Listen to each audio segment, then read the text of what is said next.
Hello and welcome to the CX Files for Thursday, 29th of June, 2023. My name is Mark Hillary and I'm in Sao Paulo, Brazil. And I'm Peter Ryan in Montreal. Mark, we have got a great episode today. It's the second time in a short while that I've had the opportunity of interviewing a fellow Canadian. We have got this week Amy Bennet Roach, who joins us from her office in Halifax, Nova Scotia, on the east coast of Canada. Now, Mark, Amy is somebody who I've known for quite some time.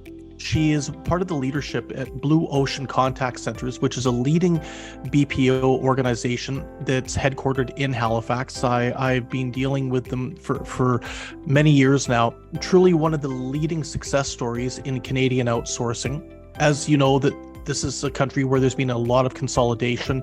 We don't have as many local BPOs, locally owned BPOs anymore, and we touch on this in the interview.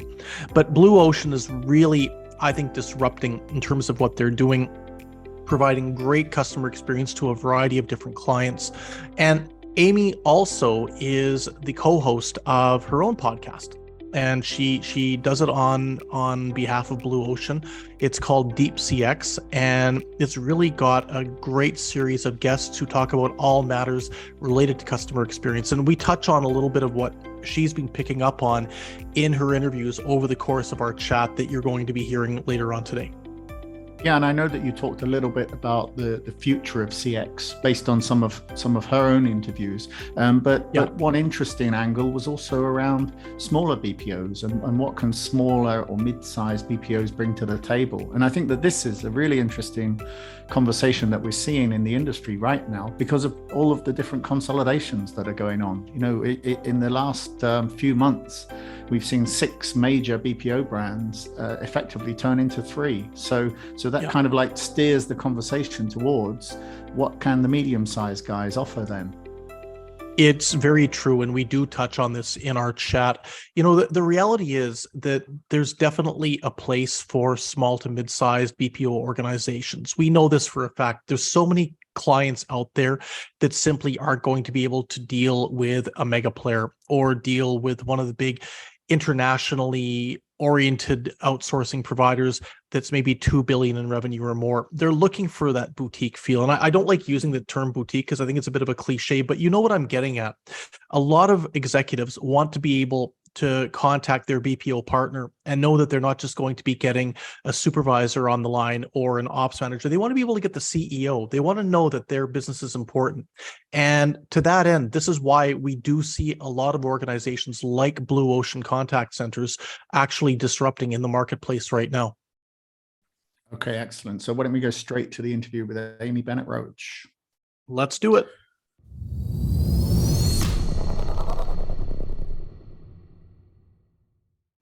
As the host of the CX Files based in Canada, it's rare that I get a chance to interview a fellow Canadian on the pod, but today I do have that privilege. I am joined by Amy Bennet Roach, who is the VP of Sales and Marketing at Blue Ocean Contact Centers in Halifax, Nova Scotia, my former residence where I went to university for a while. And Amy is also a fellow podcaster with the podcast Deep CX, which she has curated now for some time and is obviously one of my favorite listens. Amy, great to have you here on the CX Files. It's great to be here, Peter. I'm very excited and happy always to speak to not just a fellow Canadian, but someone who has been a Haligonian, as we call the residents of this fair city. So really great to be here. Thank you for having me. No, the pleasure is ours. And I got to say that word Haligonian is funny because I remember when I first heard it and I'd moved to go to university at Dalhousie. And when I came back to Saskatoon, where I was born and raised, somebody said, "You're a Haligonian now." I didn't know what the term meant. And I actually thought that they were insulting me or swearing at me with some expression I'd never heard. But I realized it's a badge of honor. So yes, Haligonian at heart. It is a badge of honor indeed. Well, Amy, look, it's been a while since we caught up. I think the last time we saw each other was in Vegas last year at CX Outsourcers 2022.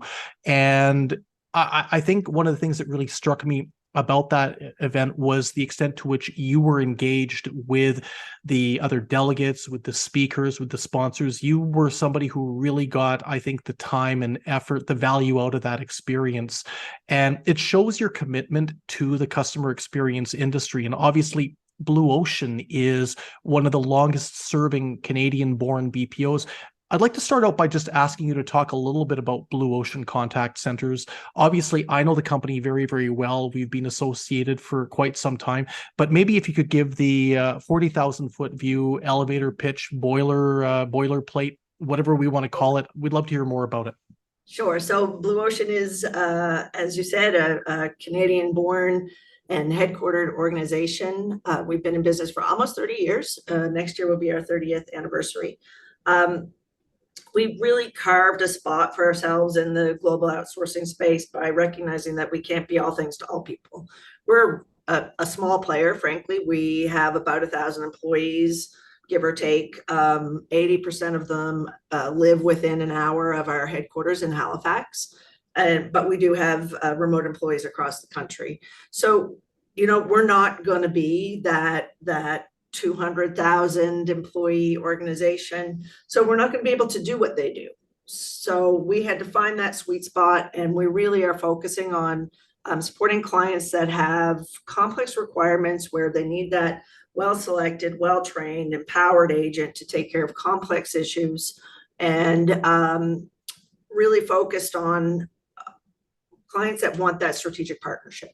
So it would seem like what we're attracting is small businesses, but we're not. We have clients that are massive global organizations that maybe they have 10,000 seats around the world, but they've got this niche piece of work where they really need to have time and attention from their partner. They need really capable, well-selected agents. And so they'll just carve off a piece and give that to Blue Ocean. Or it's maybe a smaller organization itself, but very high touch. Like most of our clients are household names that you would recognize, and they just have a very particular need that is best served by an outsourcer like Blue Ocean.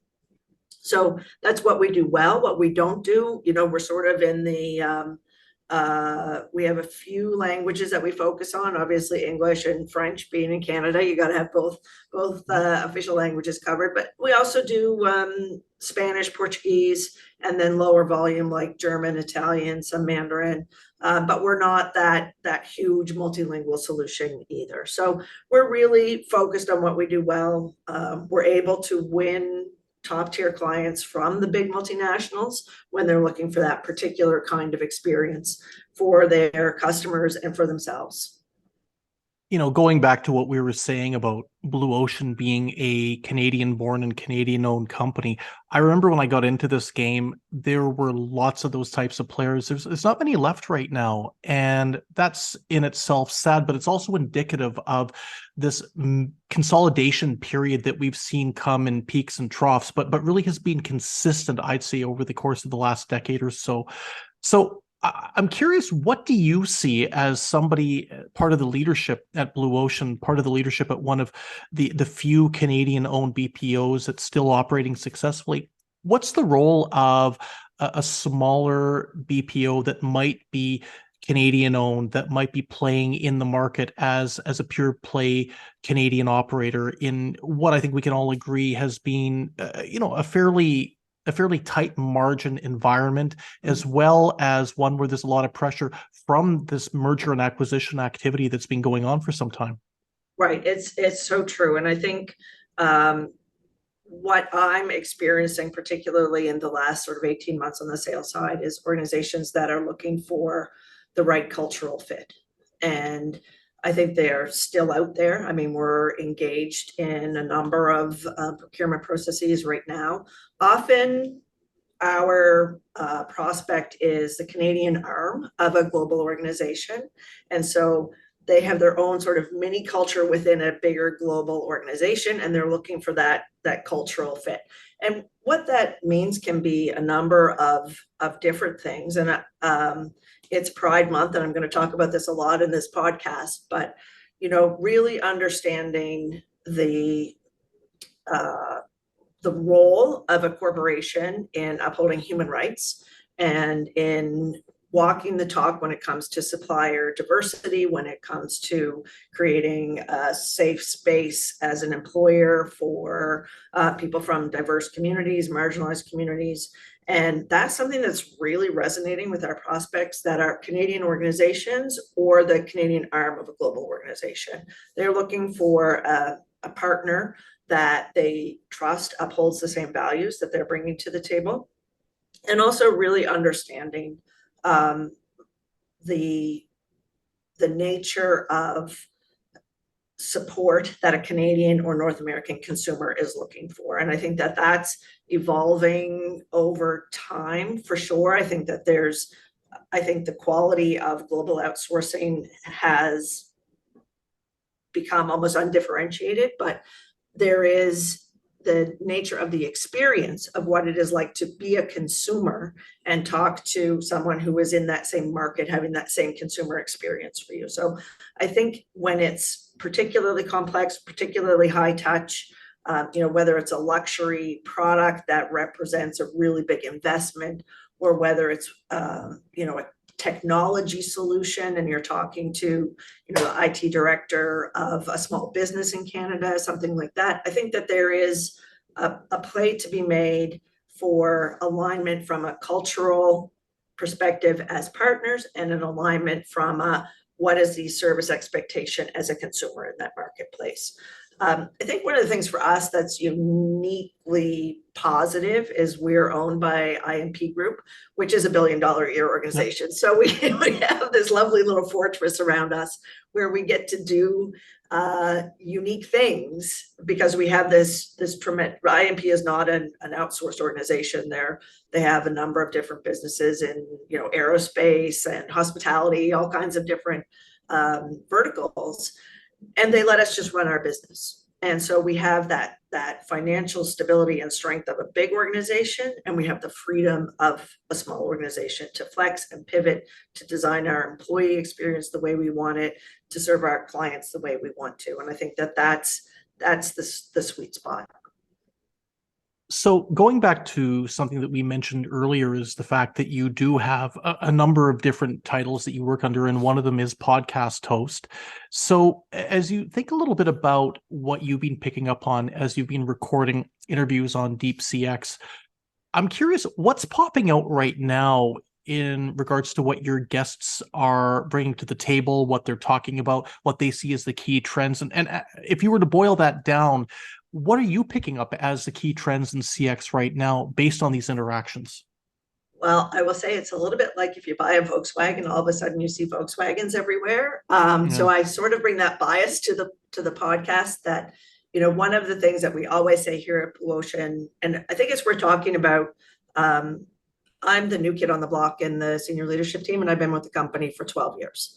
So we have a very long tenured senior leadership team, people that have worked together for decades, good friends, know each other well. We have all kinds of our sort of, our shortcuts and to how we communicate with each other. But one of the things that we always remind ourselves is that, at least in the Western world, I would say, there's probably no one that has sat on their parents' knee as a child and said, I really want to be a call center agent when I grow up. And it's incumbent on us to be good employers and to act on that in our decision making from a strategic perspective. And so that's one of the things that I personally feel really deeply and strongly about as someone in this industry. For myself, the doors that coming to work at Blue Ocean opened for me and allowed me to, build a life for myself. It's heartfelt. And so understanding what we do for people is part of what Blue Ocean is and how we make strategic decisions. And so in our podcast, I talk about that a lot with people. Like, I'm always like, how did you end up here? Like Peter, what's your story? How'd you end up in this business? Right? I mean, you didn't say as a 12-year-old, oh man, I want to be a consultant in the outsource space. I mean, we didn't even know what it was, right? So no, I wasn't allowed to use the phone at 12 years old. So how do due we all end up here? And that's really of interest to me. And then what are people's missions within that? And so one of the great interviews that I had recently was with Sean Hammerly, who's the CEO of an outsourced business with operations in Panama and Kenya and India, and just really understanding what we can do as employers around the world. And I think of things like, the Rockefeller Foundation's commitment to spreading the word about impact sourcing, for instance. And really, so that's a lot of what we talk about is, what is the human experience within the outsourced world? What influence is ChatGPT and AI going to have on our industry? And I think about this a lot, as I'm sure you do, is, it's not the customer success managers that are going to be impacted by ChatGPT. It's that frontline agent who was doing, lower complexity transactional work that's going to change. And how is that going to impact? I think big businesses are going to be fine, but how does it impact individuals? Yeah. And so those are the kinds of things that I'm exploring. And Sean is a great example. He's a gay Chinese American who moved to South America with his husband and started a business. Like, that's a story, right? Yeah. And how do they navigate that world? And how do they go into Kenya and start a new business? And what are they doing for the communities that they're in other parts of the world? And what does that give them? How do they give back? And what is the future going to bring? And it's a good example because they're very focused again on complex work. So, doing that medical billing, teaching people who are coming into our industry for the first time how to handle truly complex interactions, where there's the added layer of people are emotional because it's a health related issue. So, we talk a lot about that, both from a business side of things. What does it mean to your business to be a human-centric business? What does it mean to your employees to be working in an industry where humanity has not typically been front of mind for a lot of organizations, right? So let's talk a little bit about industries and verticals for a second, Amy. I can remember when I got into this game when you were talking about the 12-year-old Peter and becoming a BPO consultant and so forth. Well, when I started my career back in the early 2000s, I remember there was a whole trend around outsourcers verticalizing and becoming subject matter experts when it comes to different industries, which I think has probably pervaded the last 2 decades. And that's a good thing. Subject matter expertise, we know, counts for a lot when the buyers are looking for a BPO provider. But one of the other things that we're also seeing is an emphasis on quality, an emphasis on the ability of a BPO to meet or exceed what an organization could do with their own in-house operations. I'm curious, from what you're picking up in the marketplace right now, what are the industries that you see most focused on that quality dynamic? Which ones are the most demanding when it comes to their BPO partners to really exceed what they would be able to do captive or in-house and be able to drive those fantastic digital or voice-based interactions? Yeah, I mean, the obvious answer is the tech sector, right? And I think the last 24 months have been illuminating, where we, for some of our tech clients, really sort of carving out that ability to take what we were doing at a tier 2 level and say, look, we know your business so well, let our guys be working in customer success. And there's real value in that, and we built a specialty in that application, and then the tech world starts doing massive layoffs, and you have to really make that business case for outsourcing something that feels like it should be eternal, right?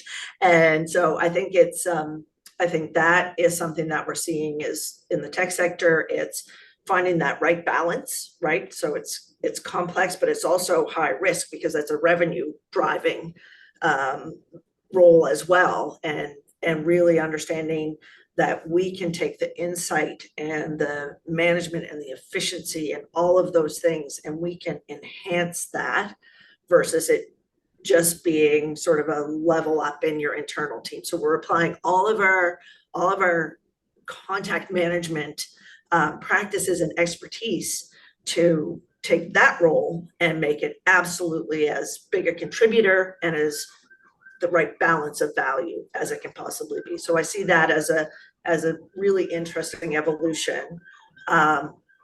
We did a podcast with Tony Wan in the gaming sector, and again, it was really about figuring out, how do you enhance the player experience through outsourced partnership by taking the expertise about things like spike management and forecasting, and really not having to invest in that internally, but take the expertise that exists with your BPO, with your outsourcer, and improve what your interaction is between your user and your product. And I think that's, the tech side is kind of obvious for us.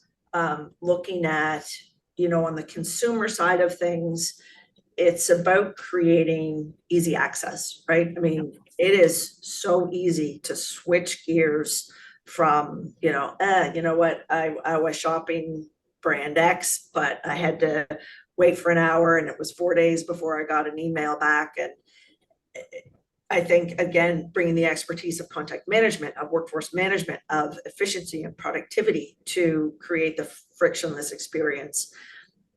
You have to be able to do that for the consumer, because where else is the value, right? Like the nature of the interaction is not in and of itself necessarily high value, but the lifetime loyalty is so influenced by any interaction that I think that that's where our play is as an industry, is easy access, expertise in terms of efficiency, and quality is really table stakes, right? I mean, the pandemic and the switch to everything is online, and we expect to have that really positive interaction, and positivity comes from all kinds of things like efficiency, first call resolution, and also being understood.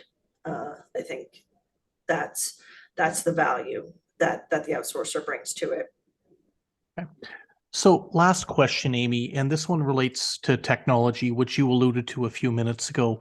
I don't think we've ever been in a period in the CX space where both buyers and outsourcers have been inundated or bombarded as much with competing messages around technology. If you don't have this technology, you won't be in business for very long. If you don't have this other technology, you're in big trouble. And I'm getting a sense now that it's becoming like information overload, that people just don't understand where they need to start in terms of figuring out their tech stack. What advice would you have for a CX manager right now that's facing all these different competing messages and figuring out what they need to do to prioritize how they're going to take their technology strategy as it relates to customer experience? Well, I mean, I think that the people that are listening to your podcast are probably more expert than I in this, but for me, it's always about, I'm a communicator first and foremost. I was a freelance writer for 14 years. It's about operating from your audience's perspective first, and really understanding, it's not technology for the sake of technology, it's technology for outcome. And I look at the journey that we've been on with one of our clients. They came to us, we launched in March of 2020, so that was fun. They're a major sports organization.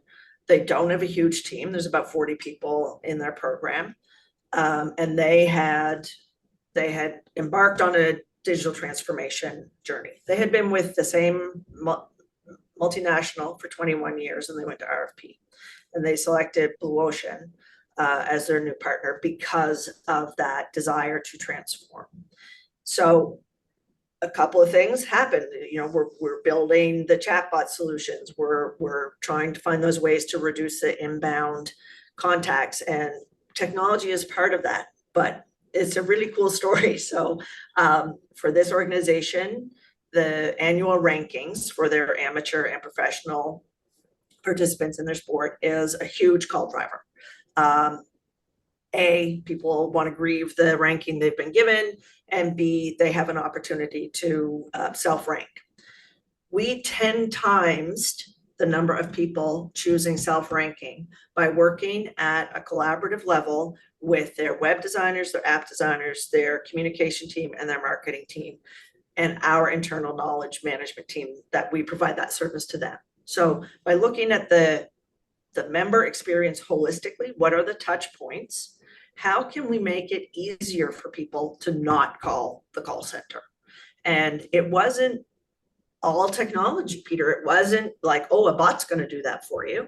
It was like, we're going to reposition where the button is in your email that goes out. We're going to put the link to the tool at the top of your app instead of page 10 of your app, right? And just working together and say, we understand your behaviors of your members that are calling in. How can we leverage a holistic approach?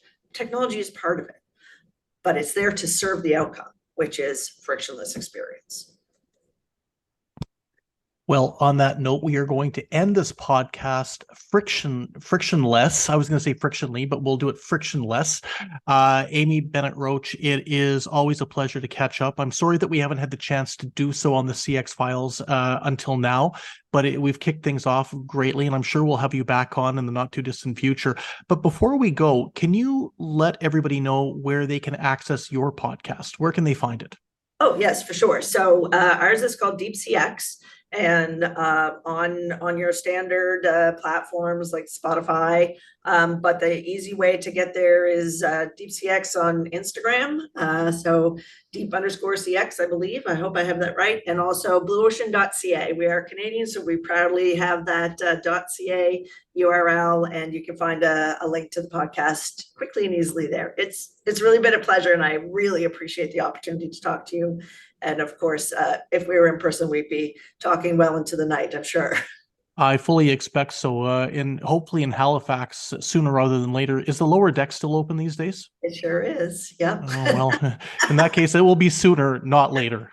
Awesome. Super. Great. Thank you, Amy. Yeah. What a pleasure, Peter. Thank you so much.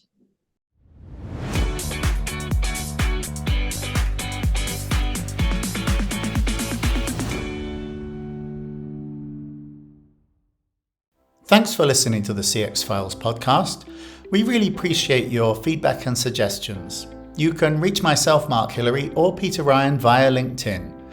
Please also leave a rating or review on your favourite podcast provider, as that helps more people to find us. As always, we'd like to thank Chris Haig at Traction Media for the CX Files graphics. See you next week.